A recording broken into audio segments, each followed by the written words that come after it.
This is probably not the first video you've clicked on, and you've probably realized that despite the plethora of videos claiming that there's one easy fix to improve your Wi-Fi, well, reality is often disappointing. Rather, the majority of us, we're just not Fix-It-Felix. Why do I fix everything I touch? And identifying the root cause of poor Wi-Fi speeds and the subsequent solutions to resolve them, it can be a little bit of work. But fear not, because I am here to help you, and we will make your home's Wi-Fi faster and more reliable by the end of this video.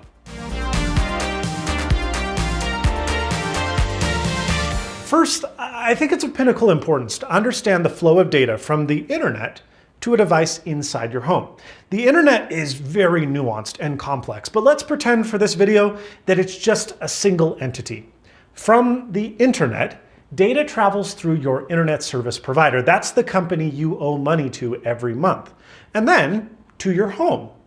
The cable coming into your house from your ISP is most likely a coaxial cable, or if you're fancy, a fiber optic cable. However, it may also be an RJ11 telephone line if you're still living in the 90s or in a rural area, and it might also be an RJ45 Ethernet cable if you're in a larger apartment building or dorm.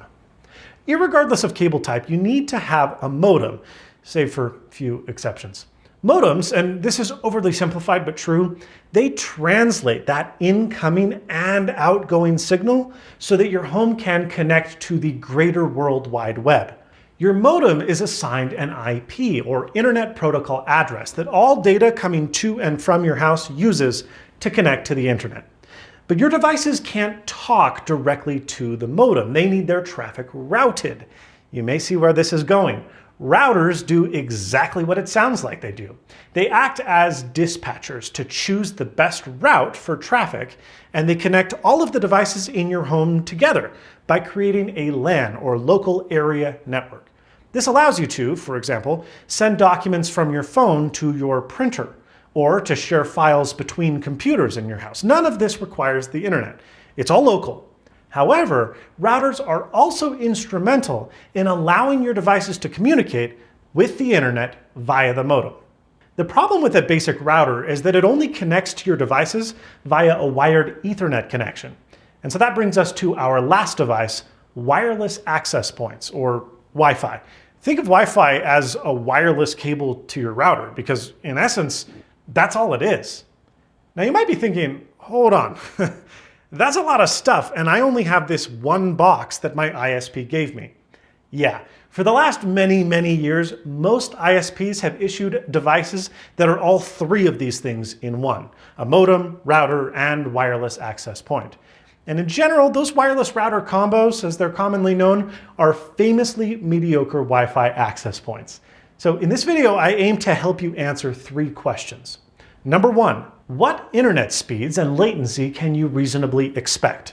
Number two, what coverage can you achieve in your home? And number three, what's the best balance of speed, reliability, and range? These questions have likely come up with frequency as you've spent more time at home the last 2 years. And while the internet is an amazing distraction tool and can provide a world of opportunities, it also opens up a lot of risk. And today's sponsor, HP Wolf Security, believes to have the solution. I think most of us have had pretty crappy experiences with antivirus software before, and HP Wolf Security knows this. They attempt to increase protection while getting the software out of your way, and they do that by baking a lot of the features right into hardware. HP Wolf Security operates on zero trust principles. Believe no one. And this is important for small businesses like mine because we are at a particularly high level of risk.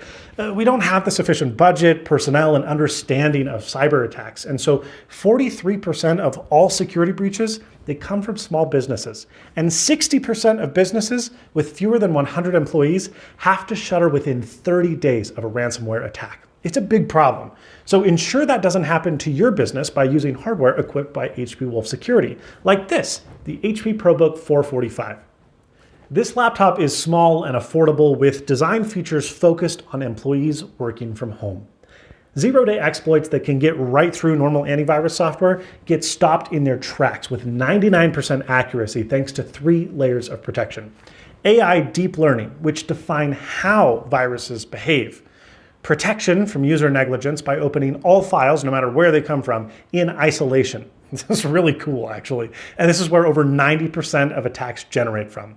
And number 3, they use identity protection to notify and even prevent users from visiting websites that are known to be of risk, even those that have been white flagged by Microsoft.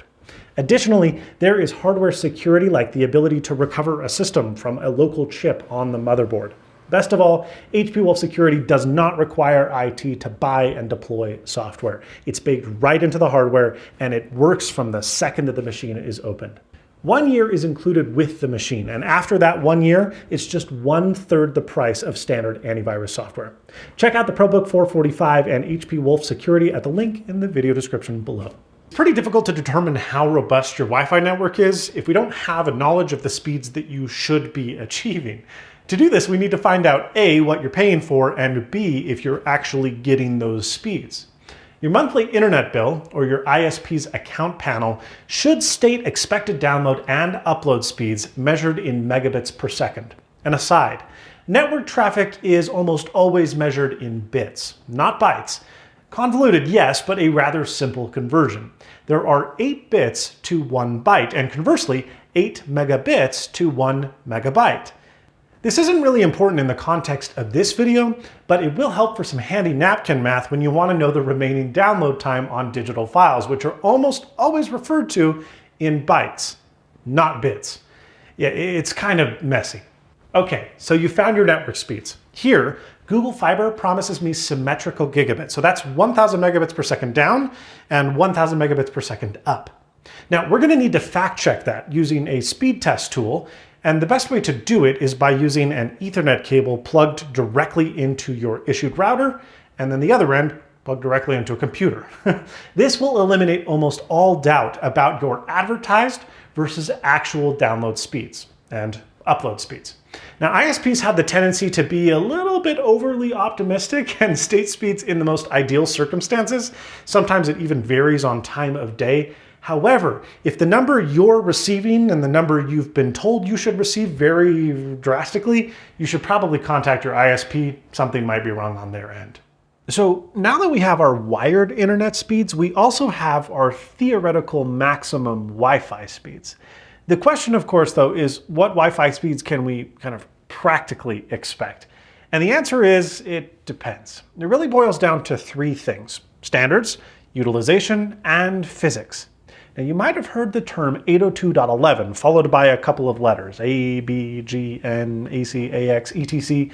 These are different Wi-Fi standards, generations, if you will. And each new version brings a variety of updates, amongst which, almost always, speed.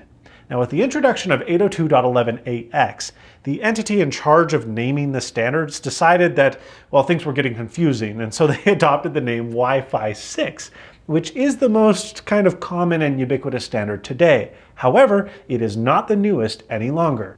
At time of recording, Wi-Fi 6E is just coming onto the market.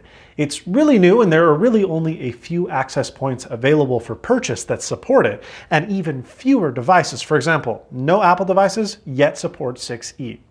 Luckily, Wi-Fi compatibility is really excellent, so older devices will work on newer network standards just fine. Conversely, a Wi-Fi 6E phone, for example, when such a thing should exist, will work just fine on a Wi-Fi 5 or 802.11ac network. These mid-generation gaps are always kind of awkward, and people wonder if it's worth splurging the cash on the newer, fancier tech.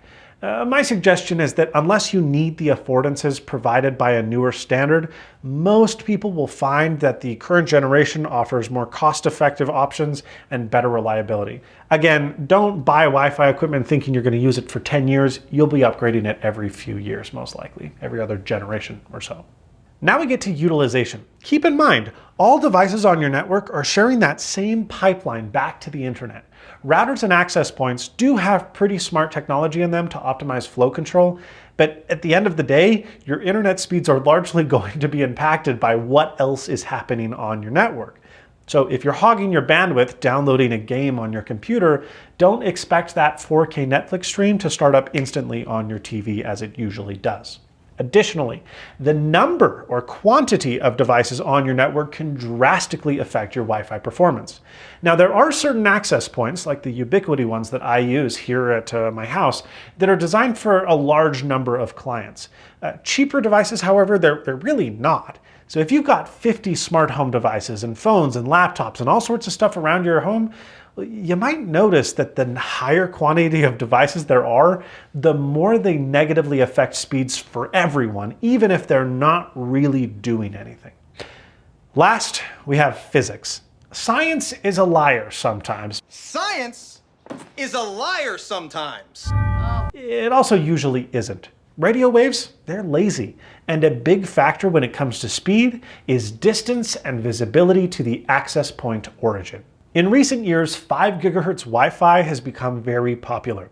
It is much faster than the older 2.4 GHz wavelength, but it also has a much shorter transmission distance and lower object permeability. Wi-Fi 6 introduces the 6 GHz wavelength, which is even faster than 5 GHz, but it also means that it has 70% of the transmissibility of the already not super transmissible 5 GHz and about 50% the object permanence. What I'm trying to say here is that newer technology is getting faster, but at the expense of range. So shoving your wireless router into a cupboard in your basement, it's not going to help you net great speed results. Now, because of this, mesh networks have gained a lot of popularity in recent years, wherein you have one or more child access points, or satellites, that repeat the signal from your primary access point. And that provides the perfect transition to the question, well, what kind of coverage can you really expect in your home? So, Wi-Fi coverage, as mentioned, will vary on a variety of different factors, including but not limited to your access point placement, your wall material and density and thickness, your channel selection, transmit power, and more. We'll talk about some of those. But the best way to learn is to see. And so now begins our experiment. I'm going to test 3 popular Wi-Fi systems: a single point wireless router, a wireless mesh network, and then a multi-access point small business solution. I'm going to show you how to best set them up, how to optimize them for your space, and then using a piece of software called NetSpot, I am going to put them to the test and find out not only which one provides the most reliable and consistent coverage, but which one also provides the fastest average speeds. And then you'll know once and for all what the best Wi-Fi is for your home. By the end of this, you're probably going to want to go out and buy some new equipment. But wait, because you might be able to get the solution you already have to work, especially if it has been working previously. If you've got one of these boxes, a single access point, a wireless router provided by your ISP, and it used to be okay, but it isn't anymore, here's a couple of suggestions. Number 1, this is a silly one, but it genuinely holds true. Just reboot the thing. It's a computer after all, and there can be signing and address conflicts, etc. So unplug it, wait for 20-30 seconds, plug it back in, and see if that fixed it. If it didn't, you can see if there is a firmware update available. A lot of routers will provide this, but don't do it automatically. You're going to need to get into your local management IP, and this is generally put on the bottom of the device, or you can Google the name of the device that you have to find the local IP address, but you'll either plug an Ethernet cable directly into this box, or you connect over Wi-Fi, and then you type in the management address, which is typically 192.168.1.1. You just type that into Chrome or Safari or whatever you want, but it also may be different. Again, Google your specific router to see that address. But once you get in there, you can see if there is a firmware update available. Last, but certainly not least, it might just be that the device is not good anymore. These things are emitting signal all the time. They generate quite a bit of heat, and they just don't last forever. And so if yours is not working anymore, but it used to be working, call your ISP and they might have a newer, better, faster model available. The last suggestion I'll make is router placement. We've already talked about this a little bit, but this is a big deal, right? You can see here, I have the results from my home. My network cable comes into the basement of my home. Not a really great place for it. That's where I have to leave the device. But as you'll note, my Wi-Fi signal doesn't even spread to the rest of my house. And when it does connect in the extremities, it's so weak that my performance is basically non-existent.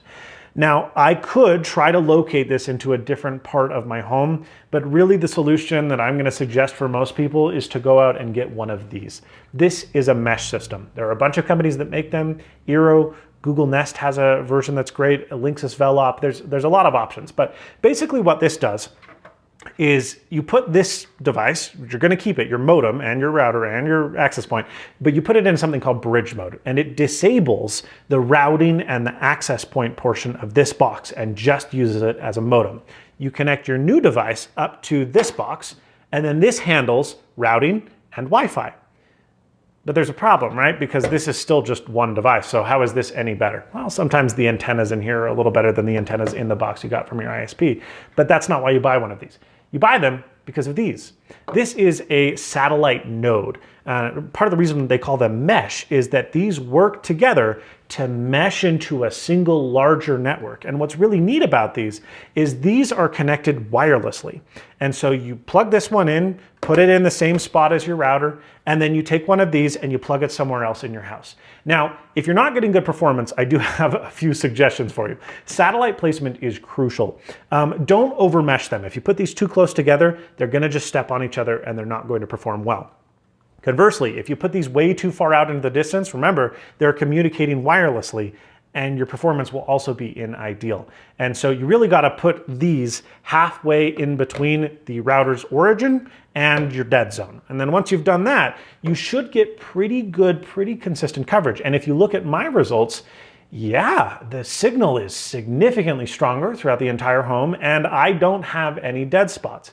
Now, when I'm connected to these satellite nodes, because these are connected wirelessly, it's retransmitting this and then transmitting it again over Wi-Fi, you are going to lose some speed. Now, there are higher end Eeros, there are higher end access points that try to mitigate that, but the reality is that if you're connected to these devices wirelessly, you're going to introduce latency, which is the amount of time that your device takes in milliseconds to get from, well, your phone to the internet.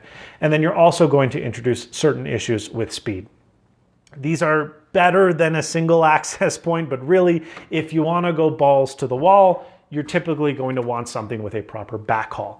These are from Ubiquiti. It's called the WiFi system, and I have this in my home. But I'm also a nut job. This requires a bunch of stuff that regular people don't have, like Ethernet cables going directly to every single one of these devices. So if you don't already have networking in your home and you don't want cables running all over your floor, you're going to need to retrofit your house, which is kind of a nightmare. I did a video on that here. It's not for the weak of heart.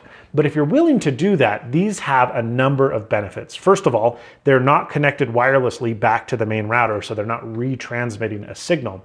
And then they also handle traffic flow quite a bit better. They're not actually as smart as these mesh systems, but it doesn't matter because you can set up more points, you can lower the transmission power, and there's less crosstalk and interference from these devices. Relative to these devices. And as you can see in my chart, the performance doesn't decrease hardly at all. No matter where I am in the home, the speeds stay pretty much consistent, which is really great. But again, this is a pretty expensive and difficult solution to install.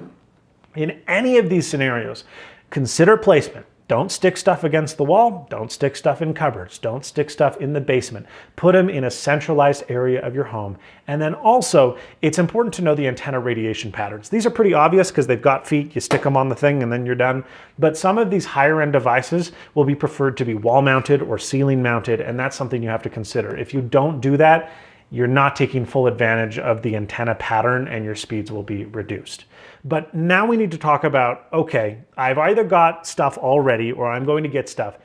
I know how to set them up. I can follow a manual, but the speeds are just not what I'm expecting. What can I try to fix something that's just not quite working? Not all of these tweaks are going to be available for every device, especially lower end consumer hardware. So I'm going to start out with things that you're most likely to have to the things you're probably less likely to have.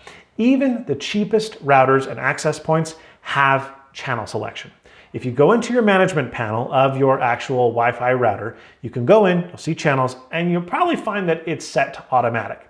In theory, this is a good idea because it's supposed to monitor interference on your network. Let's say your neighbor goes out, buys a brand new Wi-Fi network, they get it all set up, and its transmission power is pretty high. That might be entering your home. Those signals, you know, when you open up your phone and there's 50 Wi-Fi networks to choose from, yeah, a lot of them are sharing channels. And if you're on a channel that's too densely populated, you'll have interference issues, your packet transmission will be slow. It's a mess. So you want to be on channels that are not highly populated. Automatic is supposed to switch you off when it gets too congested, but in my experience, even on really high-end networking equipment, automatic mode sucks and it almost never works. And so my suggestion is to do a site survey and select a manual channel. To do this, I recommend the app NetSpot. It's free. You can go download it. It's available for Mac and Windows, and it's really simple, but it really works well. You open up your device and it'll tell you, hey, here's all of the networks in your neighborhood or in area of this device. It gives you some information about them, like what band they are, the mode, we talked about that earlier. And then really 3 important metrics: your channel number, your signal to interference ratio, and your signal to noise ratio. Now, quickly on signal to noise, if you have a really high percentage, this is an immediate reason that your network is not working well. This could mean that the device that you're using, your computer and or your transmitter, the access point, is too close to a source of interference. This could mean other non-Wi-Fi networks, so microwaves, high power lines, noisy power supplies, stuff that might be an area of concern. So if your noise level's high, just check everything out. Maybe move your router away from something if it has a high signal to noise, but that's likely not the issue. It's probably your signal percentage. Now, if your signal percentage is down below 60 or 70%, I would recommend manually changing your channel. Now, you can click right here and this will tell you all of the networks that are using channel 1. There's quite a few of them, and you can see some of these are not currently available. I haven't seen one of them for 8 minutes and 44 seconds. We're in a business area, and so believe it or not, some people actually shut their networks off overnight. But earlier when I looked at this, we had a ton of interference on channel 1, which for whatever reason is the channel that my Google Fiber box continues to select automatically. So what I could do is go in here and say, okay, look, you know what? There's no devices on channel 5.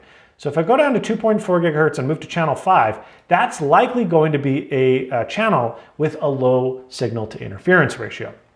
Now that's just in this specific spot with this specific device. What you really should do is take a laptop and go to multiple locations in your house and see which channel has the lowest amount of interference. Once you've found it, select it, apply it, and then test the new channel out. If it's slower and if your range is not as good, well, then try a different channel. But you should absolutely try to change the channel if you're having interference issues. It's especially important with 5 gigahertz Wi-Fi.